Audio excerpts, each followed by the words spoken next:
The White Room had no windows. The walls were smooth and cold. 2 chairs sat on opposite sides of a metal table. Veltar walked into the room slowly. His crystal-like skin caught the bright lights from above. He was tall, much taller than any, human. His 4 arms moved with careful precision as he placed files on the table.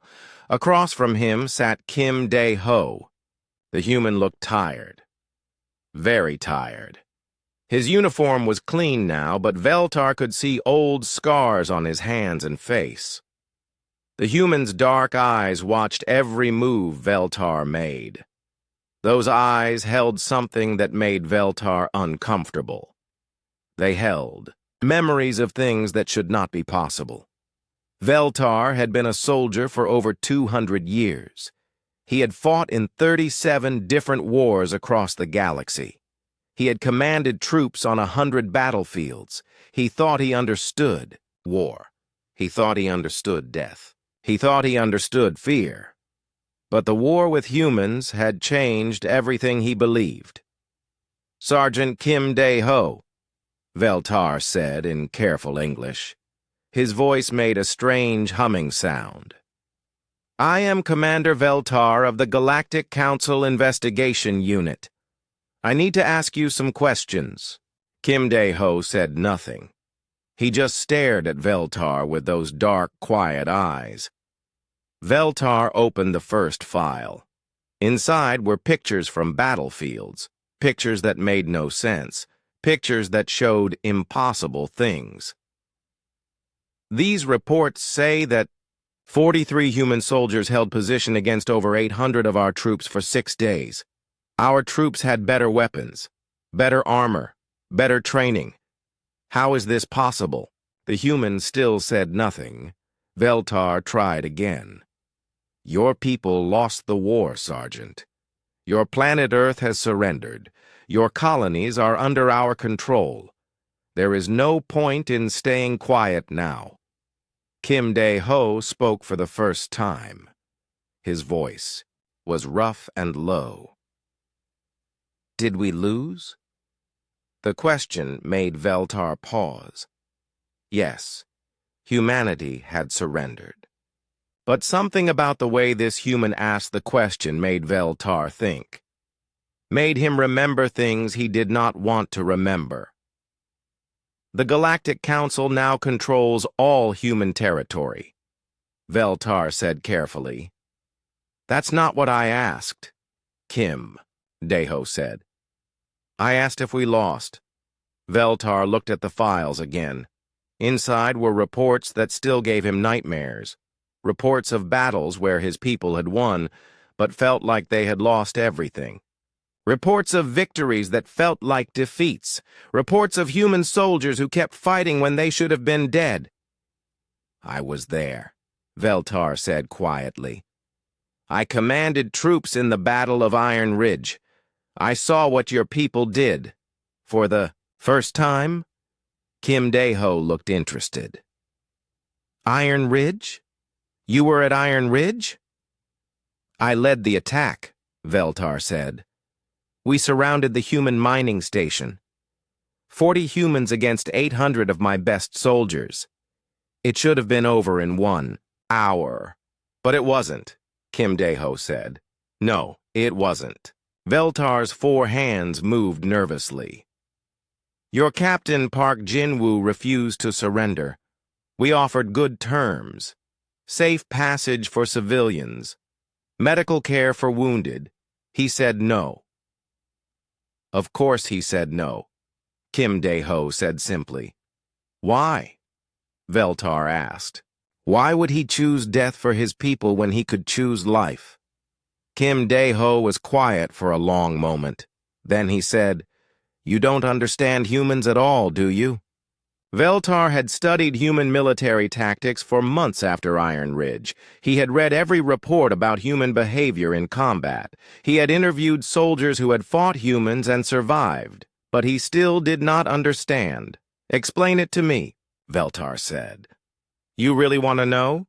Kim Dae-ho asked.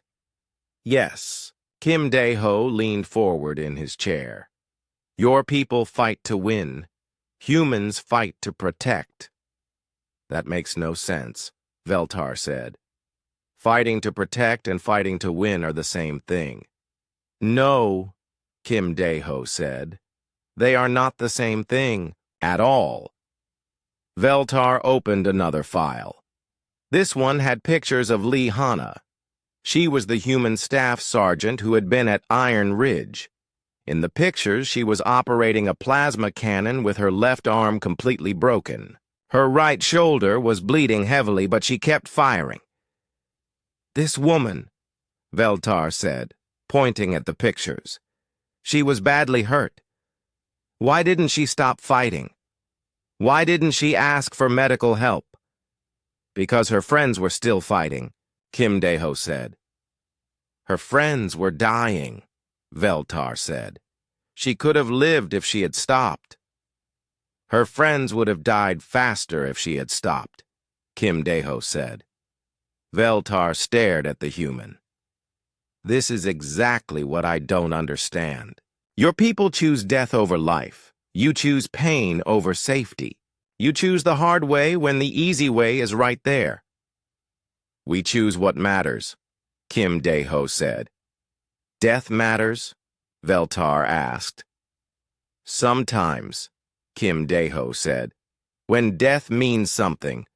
Veltar had lost 3,000 soldiers at Iron Ridge.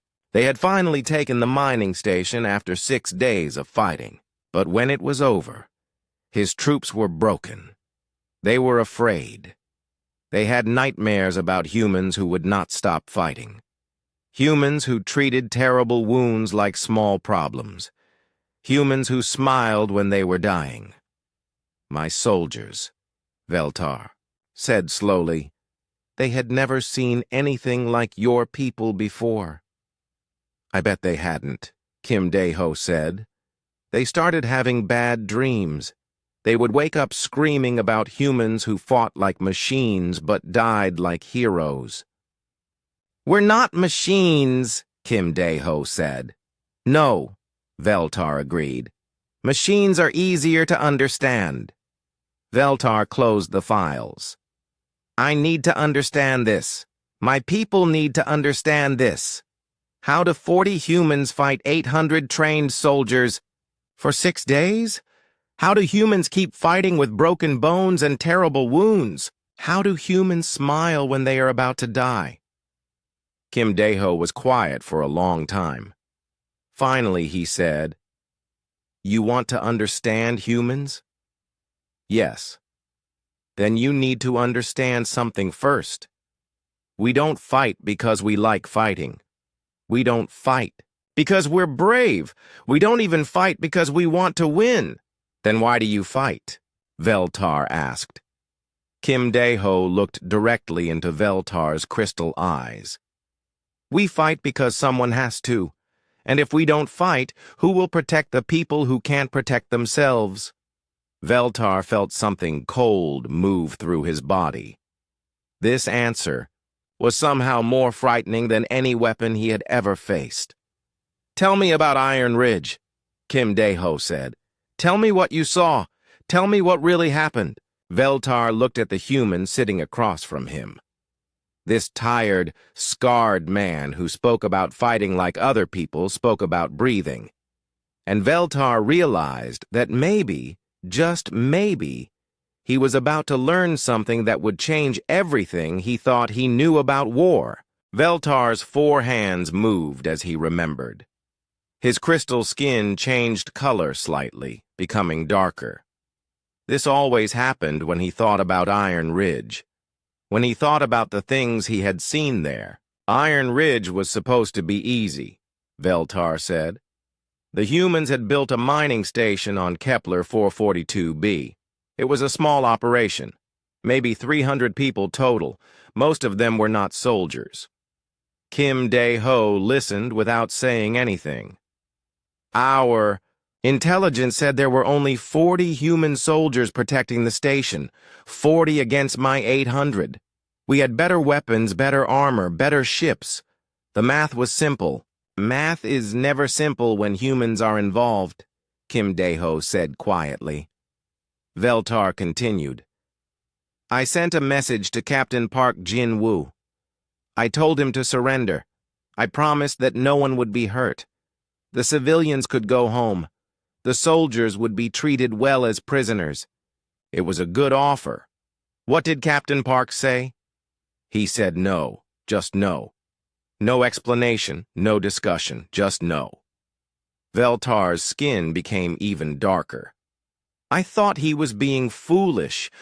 I thought he didn't understand how badly outnumbered he was.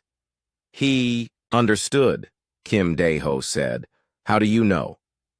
Because Park Jin-woo was my training instructor back on Earth. He never did anything without understanding it completely. Veltar paused. He had not known this connection. You knew him? Yes. He taught me how to fight. More importantly, he taught me why to fight.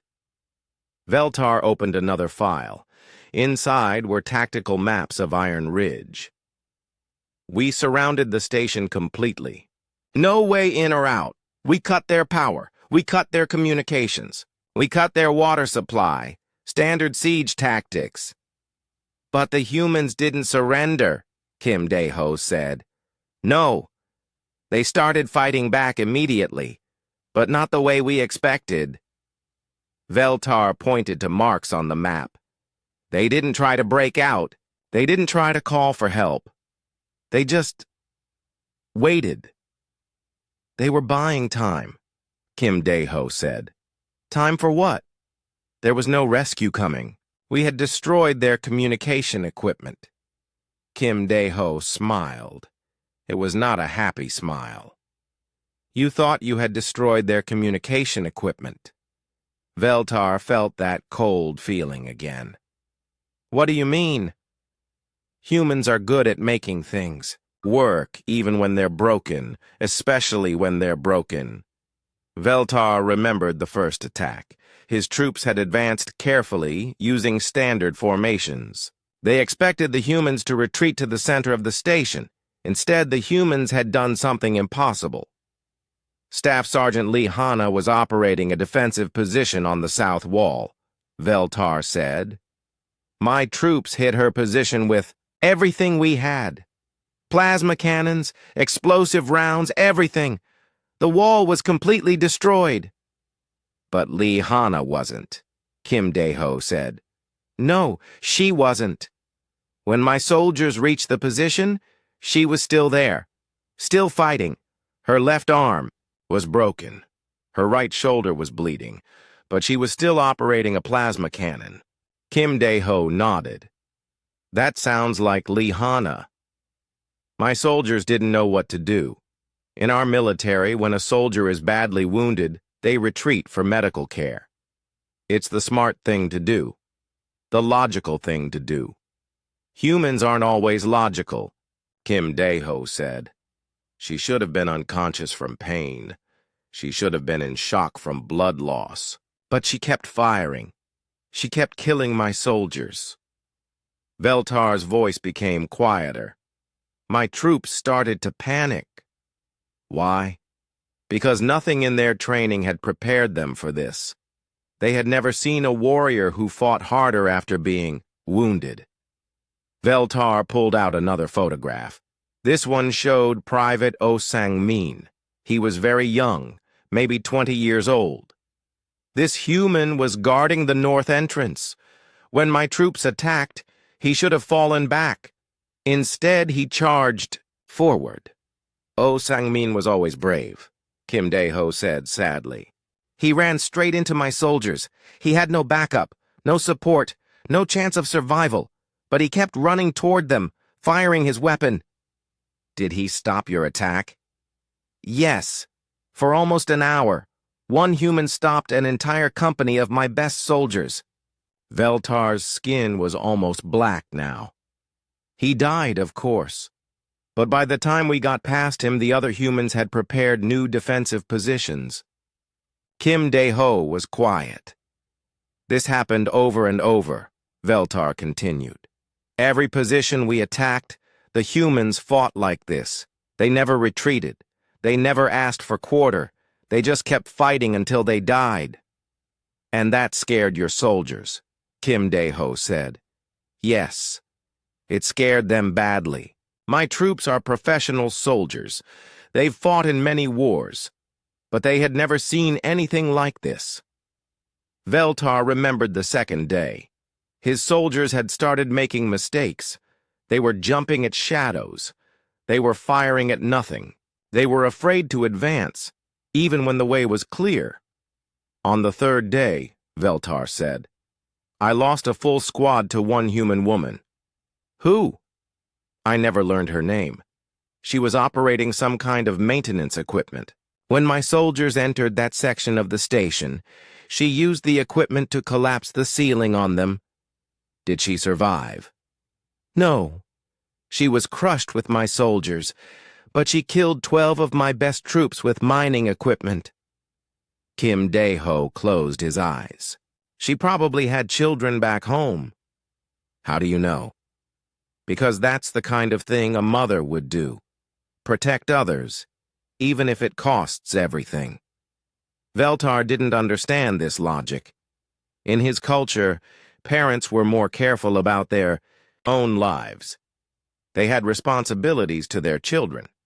They couldn't afford to die. By the fourth day, Veltar said, my soldiers were refusing orders. What kind of orders? Orders to attack. They said the humans were not natural. They said humans didn't follow the rules of war. What rules? The rule that says when you're beaten, you surrender. The rule that says when you're wounded, you retreat. The rule that says you don't throw your life away for nothing. We weren't throwing our lives away for nothing, Kim Dae-ho said.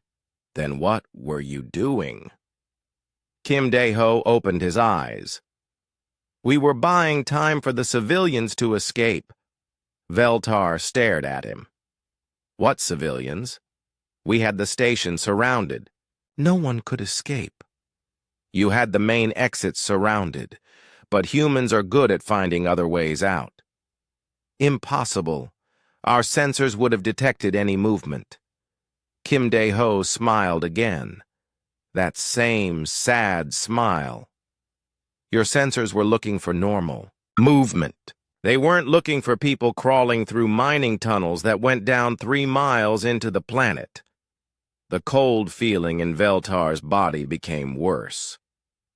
The mining tunnels? Captain Park Jin-woo used to be a mining engineer before he became a soldier. He knew those tunnels better than anyone.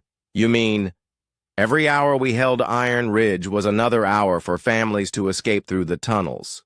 Mothers with babies, old people who couldn't move fast, children who were scared and crying. Veltar felt sick. The tunnels led where? To the emergency evacuation site, 30 miles away, where a human transport ship was waiting. We would have detected a transport ship. Not if it was hidden in the asteroid field. Not if it was using passive sensors only. Not if it was being very, very patient. Veltar realized what had really happened at Iron Ridge.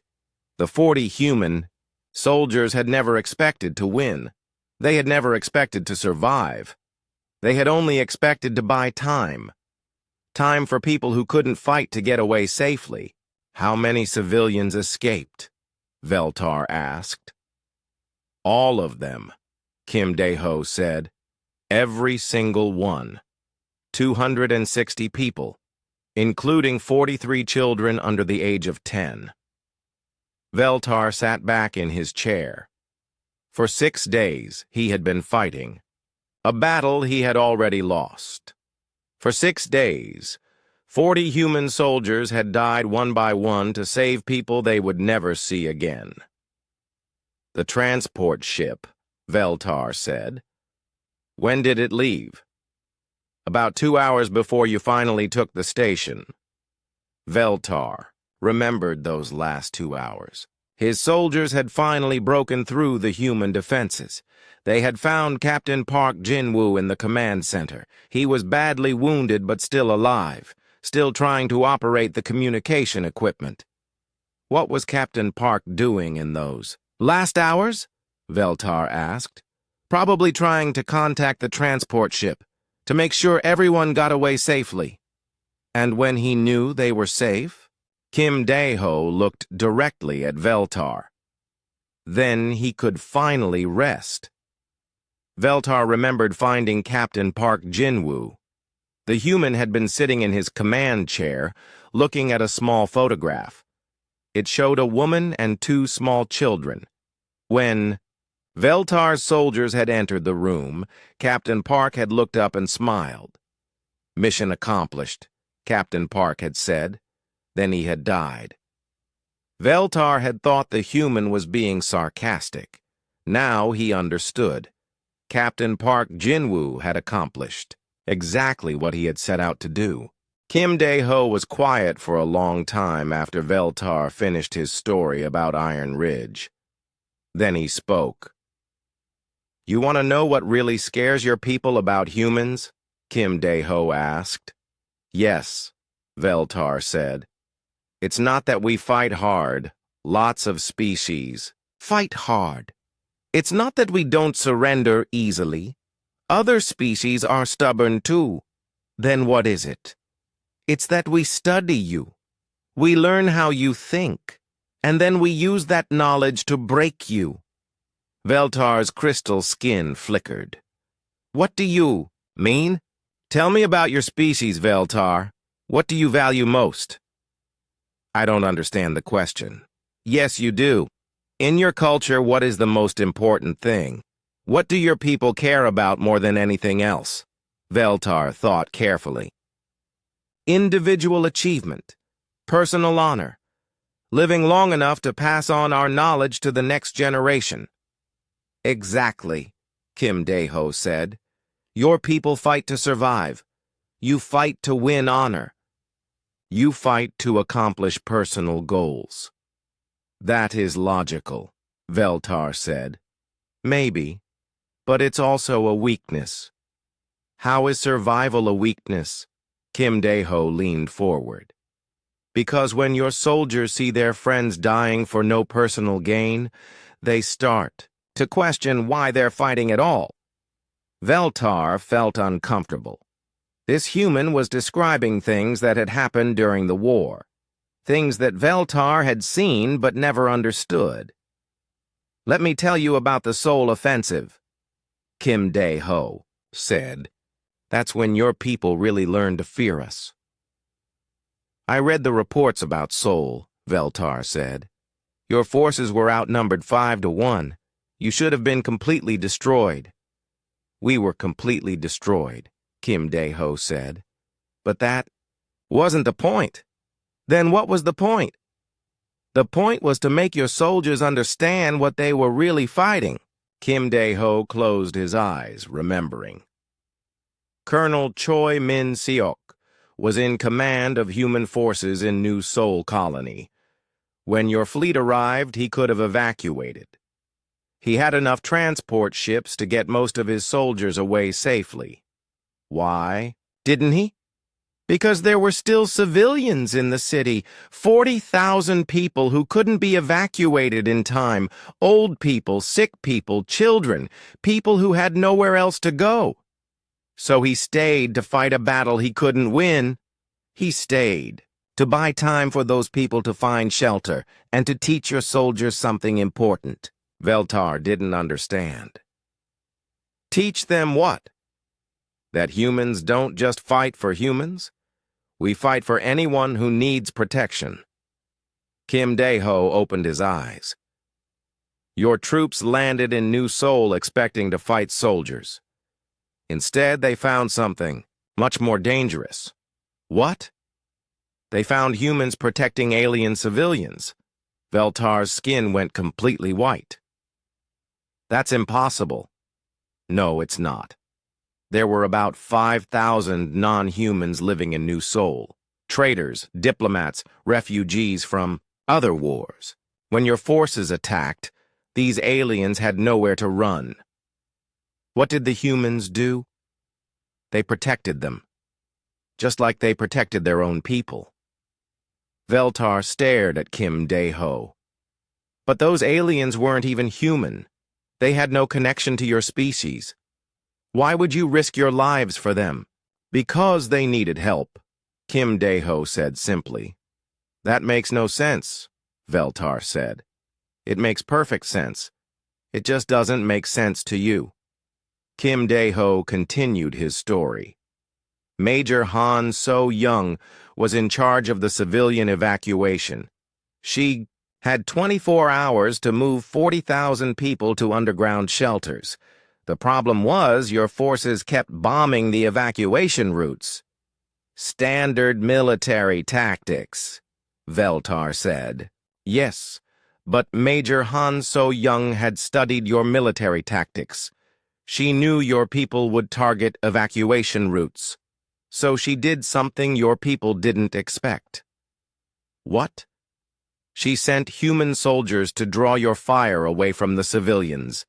Veltar felt cold again. You mean she sent soldiers to die, on purpose, to save people they had never met? But that's suicide, Veltar said. No, that's sacrifice. There's a difference. Kim Dae-ho pulled out a small photograph from his pocket. It showed a young man in uniform. This is Private Oh Sang-min, the same Oh Sang-min you met at Iron Ridge? No, different person. Common name. This Oh Sang-min was 22 years old. He had been married for exactly 3 months. What happened to him? Major Han So-young asked for volunteers to run distraction missions. These missions had almost no chance of survival. Oh Sang-min volunteered immediately. Why would a newly married man volunteer for a suicide mission? Because someone had to. And because he knew that if he didn't volunteer, someone else would have to. Veltar didn't understand this logic at all. Oh Sang-min took a small team to the north side of the city. Their job was to make as much noise as possible, to make your forces think that was where the main human resistance was located. While the real evacuation happened somewhere else? Exactly. Oh Sang-min and his team fought for 6 hours against overwhelming odds. They killed a lot of your soldiers. But more importantly, they kept your attention focused on the wrong area. And the civilians escaped? All of them. 40,000 people made it to the underground shelters safely, including 3,000 alien civilians who had no reason to trust humans. What happened to Oh Sang-min? Kim Dae-ho was quiet for a moment. He died. But before he died, he sent a message to his wife back on Earth. What did the message say? It said, I helped some people today. I hope you're proud of me. Veltar felt something strange happening inside his chest. It was not a physical feeling, but something else. Something that made him want to stop listening to this story. Your soldiers found Oh Sang-min's body, Kim Dae-ho continued. They also found the bodies of his team. Do you know what your soldiers reported about that battle? No. They reported that the humans had fought without reason, that they had died for nothing, that their sacrifice had been pointless. Wasn't it pointless? Veltar asked. They died and gained no territory. They died and won no victory. They died and saved 40,000 lives, Kim Dae-ho said. How is that pointless? Veltar thought about this. In his culture, military success was measured by territory captured, enemies killed, resources gained. The idea of measuring success by lives saved was foreign to him. This is what broke your soldiers, Kim Dae-ho said. Not our weapons, not our tactics, the fact that we would die to protect people we didn't even know. I don't understand why that would be frightening, Veltar said. Because it meant you weren't fighting against an army. You were fighting against an idea. What idea? The idea that everyone deserves protection, The idea that no one should have to face danger alone. The idea that if you can help someone, you should help them, even if it costs you everything. Veltar's skin was flickering rapidly now. But that's not logical. You can't protect everyone. You can't save everyone. Why would you try? Because someone has to try, Kim Dae-ho said. And if we don't try, who will? Veltar remembered reading reports from Seoul. His commanders had been confused by human behavior. Soldiers who drew enemy fire to protect civilians they had never met. Medics who ran into battle zones to treat wounded aliens. Entire units that sacrificed themselves so that evacuation ships could escape safely.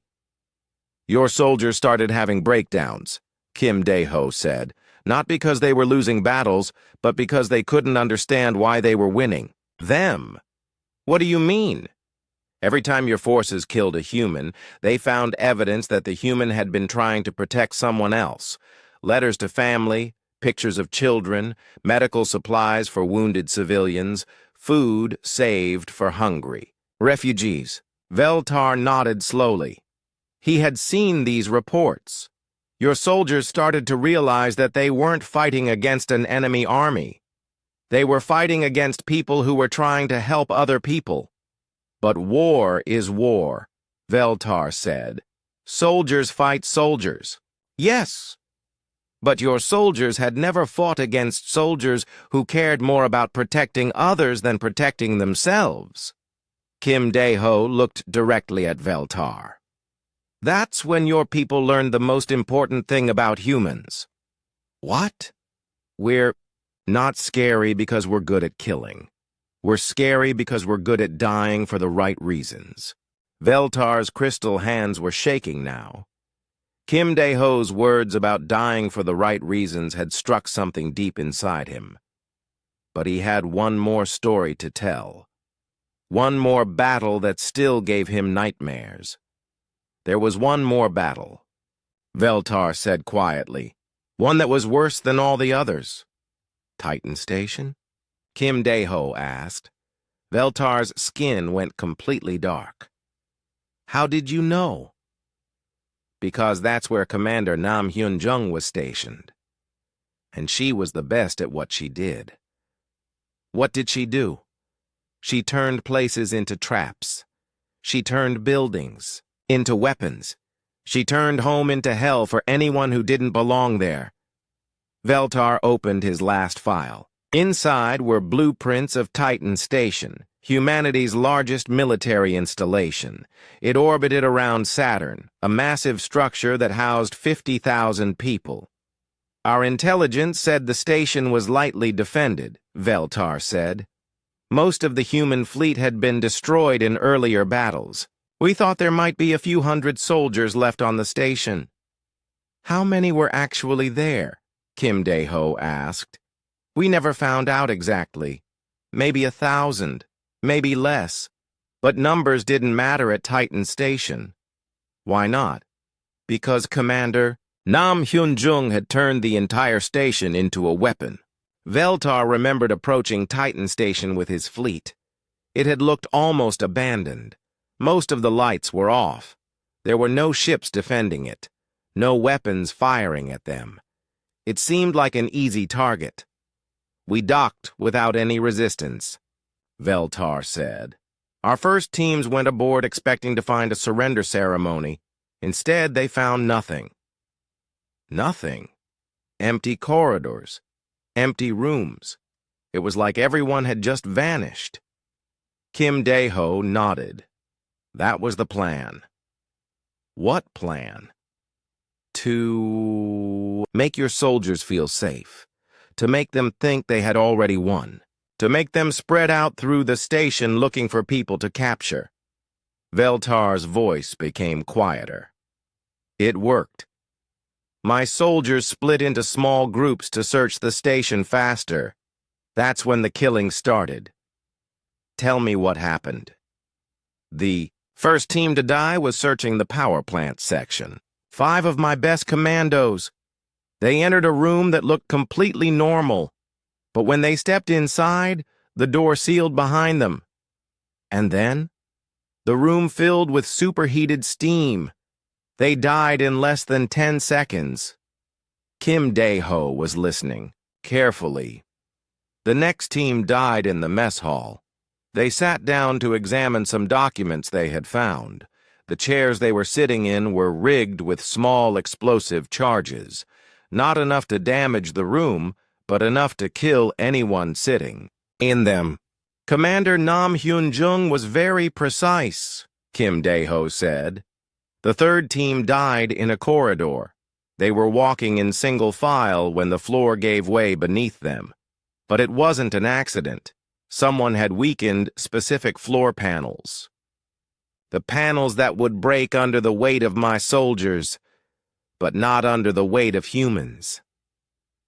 Veltar remembered the growing panic among his troops. They had been dying one by one, and they couldn't see their enemy. They couldn't fight back against traps and tricks. My soldiers started reporting ghost sightings, Veltar said. Ghosts? They said they saw humans in areas that had already been searched and cleared. Humans who appeared for a few seconds, then vanished again. That wasn't ghosts, Kim Dae-ho said. That was Specialist Kang Yu-jin. Who was he? She. Kang Yu-jin was a woman. She had been a maintenance engineer before the war. She knew every pipe, every vent, every hidden passage in Titan Station. Veltar felt cold again. You mean, she was using the maintenance tunnels to move around the station. She could appear anywhere, anytime. Your soldiers never knew where she would strike next. What was she doing? Killing your people. One at a time. Very quietly. Very efficiently. Veltar remembered the reports. Soldiers found dead with no obvious wounds. Soldiers who simply disappeared during patrol. Soldiers who were found days later in impossible places like sealed storage rooms or inside machinery. Kang Yu-jin had turned the entire station into her weapon, Kim Dae-ho explained. Every system, every machine, every room had been modified to be deadly. But how? There must have been thousands of modifications. That would take months of work. She had months. Commander Nam Hyun-jung had been preparing Titan Station for over a year before your attack. Preparing for what? For this exact situation. She knew that eventually enemy forces would try to capture the station, so she spent a year turning it into the perfect trap. Veltar pulled out photographs from the battle. They showed his soldiers looking terrified, pointing their weapons at shadows, jumping at every sound. By the third day, Veltar said, my soldiers were afraid to enter any room. They were afraid to touch anything. They were afraid to split up. But they were also afraid to stay together. Why afraid to stay together? Because Kang Yu-jin seemed to target larger groups. The bigger the group, the more elaborate the trap. Kim Dae-ho smiled grimly. She was studying your tactics, learning how your soldiers moved and thought. Then she used that knowledge against you. I lost 2 full companies on Titan Station, Veltar said. 800 soldiers, but we never saw more than a dozen humans during the entire battle. How many humans were actually fighting you? We think maybe 20, maybe 30 at most. 30 humans killed 800 of your soldiers? Not killed. Destroyed. My soldiers who survived Titan Station were never the same again. They had nightmares. They saw enemies everywhere. They jumped at shadows for months afterward. Veltar remembered the worst day of the battle. His elite commando unit, 50 of his most experienced soldiers, had been searching the command center of the station.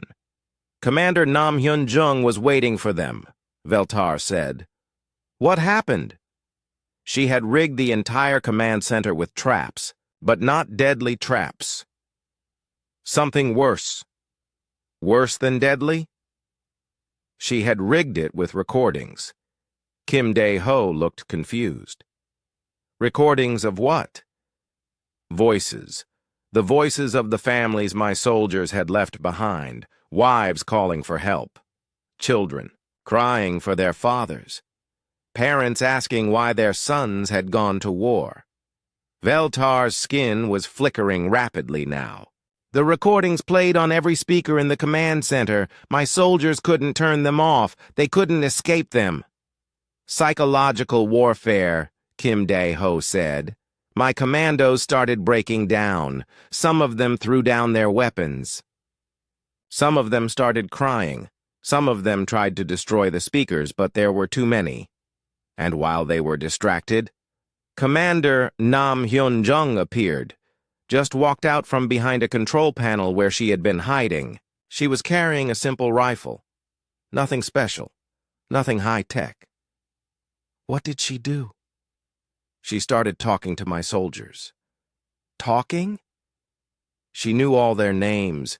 She knew about their families. She knew why they had joined the military. She talked. To each one personally while she... Veltar paused. While she what? While she killed them. One by one. Very calmly. Very gently. Like she was putting them to sleep. Kim Dae-ho was quiet. The last soldier alive was my second in command, Captain Zethkar. Commander Nam Hyun-jung talked to him for almost an hour before she killed him. What did she say? She told him about his daughter back home, how his daughter was learning to play music, how proud his daughter was of him, how much his daughter missed him. And then she shot him. Very gently. Like it was a kindness. Veltar closed the file. When we finally took the command center, we found Commander Nam Hyun-jung sitting in the captain's chair. She was dead. She had poisoned herself. But she left something behind, Kim Dae-ho said. How did you know? Because that's what Commander Nam Hyun-jung always did. She always left a message. Veltar nodded. A recording, for me personally. She had studied our forces so carefully that she knew I would be the one to find her body. What did the message say? Veltar's voice became very quiet. She said, I hope your soldiers understand now. We don't fight because we hate you. We fight because we love the people we're protecting, and love is always stronger than hate. Do you believe that? Kim Dae-ho asked. Veltar looked at the human across from him. This tired, scarred man who had spent his life fighting wars to protect people he would never meet. Yes, Veltar said. I believe it, and that's what terrifies me. The White Room was very quiet now. Veltar and Kim Dae-ho had been talking for hours. The alien's crystal skin was flickering slowly, like a dying light. The human looked tired, but also somehow peaceful. I need to ask you something, Veltar said. Something that my people need to understand. Ask, Kim Dae-ho said. The War Crimes Tribunal says that humans committed terrible acts during the war. They say your people were unusually brutal, unusually violent. Is this true? Kim Dae-ho was quiet for a long time. Then he laughed. It was not a happy laugh. Brutal, he said. Violent? Your people have no idea what human brutality looks like. What? Do you mean? You think the war was brutal because we fought hard. You think it was violent because we didn't surrender, but the truth is, we held back. Veltar's skin went white. Held back? Every battle you've described to me, every human you've talked about, they all chose the hardest way to fight. They chose the way that would save the most lives, even when there were easier ways to win. I don't understand. Kim Dae-ho leaned forward. Let me tell you about Colonel Yu Jae-sung. He was in command of human forces on the outer colonies when your people attacked. I don't know that name. No, you wouldn't. Because Colonel Yu Jae-sung never fought any battles. He never fired a shot. He never killed a single one of your soldiers. Then what did he do? He chose not to use the weapons that could have ended the war in one day. Veltar felt that cold feeling again. What weapons? Planet killers, star destroyers. Weapons that could turn entire solar systems into empty space. Humans have weapons like that? Humans have had weapons like that for over 100 years. We've just never used them. Veltar stared at Kim Dae-ho. Why not? Because using them would kill innocent people. And humans don't kill innocent people, even to win wars. But you were losing, Veltar said. Your colonies were being conquered. Your people were dying. Why wouldn't you use your most powerful weapons? Because winning a war by killing everyone isn't really winning. It's just murder. Kim Dae-ho pulled out another photograph. This one showed a man in a colonel's uniform, standing next to a control panel covered in red warning lights. This is Colonel Yu Jae-sung, Kim Dae-ho said. In this picture, he's standing next to the controls for a gravitational weapon that could have destroyed your entire home fleet. Why didn't he use it? Because your fleet was carrying prisoners. Human prisoners that your people had captured. In earlier battles, if he used the weapon, he would have killed the prisoners too. How many prisoners? About 300. And he chose to lose the battle rather than kill 300 people? He chose to lose the entire war rather than kill 300 people. Veltar felt dizzy. That's impossible. No military commander would make that choice. A human military commander would. A human military commander did. Kim Dae-ho continued. Colonel Yu Jae-sung sent a message to the human government. He said, I have the power to win this war, but using this power would make us the same as our enemies. I choose to remain human. What happened to him? He died defending the outer colonies with conventional weapons. He fought for 3 months with inferior equipment rather than use the weapons that could have saved his life. Veltar was having trouble understanding this. In his culture, commanders used every advantage available to them. Using a powerful weapon to save your own people was logical and expected. There were others. Kim Dae-ho said. Admiral Park Soo-jin had access to biological weapons that could have infected your entire species. She chose not to use them. Why? Because diseases don't only kill soldiers. They kill children and families, too. General Lee Dong-woo had access to time displacement weapons that could have erased your people from history. He chose not to use them. Because erasing people from history means they never had the chance to choose to be better. Commander Shin, Aaron had access to mind control technology that could have turned your soldiers into our slaves. She chose not to use it. Because controlling someone's mind means taking away everything that makes them who they are. Veltar's crystal skin was flickering so rapidly now that it looked like static.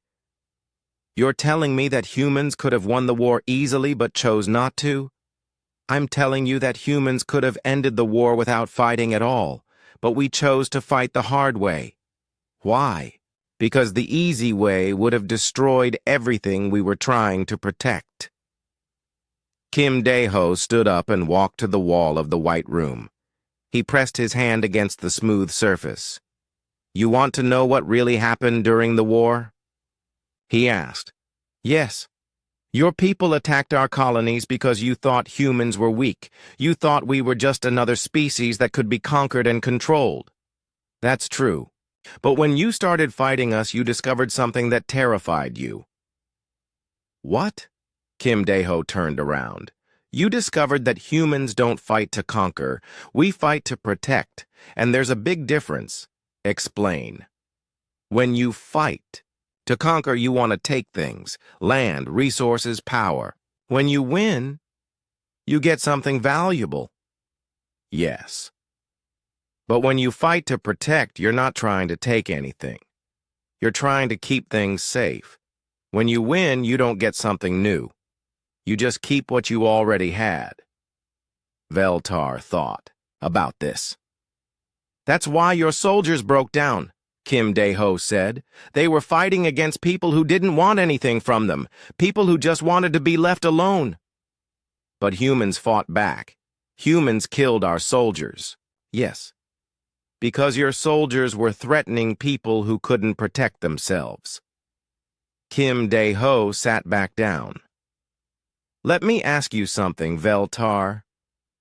What do you think would happen if your people attacked a human colony tomorrow? The war is over. Humans have surrendered. Just imagine. What do you think would happen? Veltar thought carefully.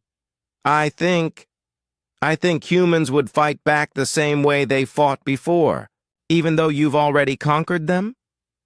Yes. Why? Because... Veltar paused. Because humans would still be trying to protect people. Exactly. And that's what your people really learned during the war. What? That you can conquer human territory. You can capture human soldiers. You can even occupy human planets. But you can't stop humans from being human. Kim Dae-ho smiled. For the first time since the interrogation began, it was a genuinely happy smile. The War Crimes Tribunal got it wrong, he said.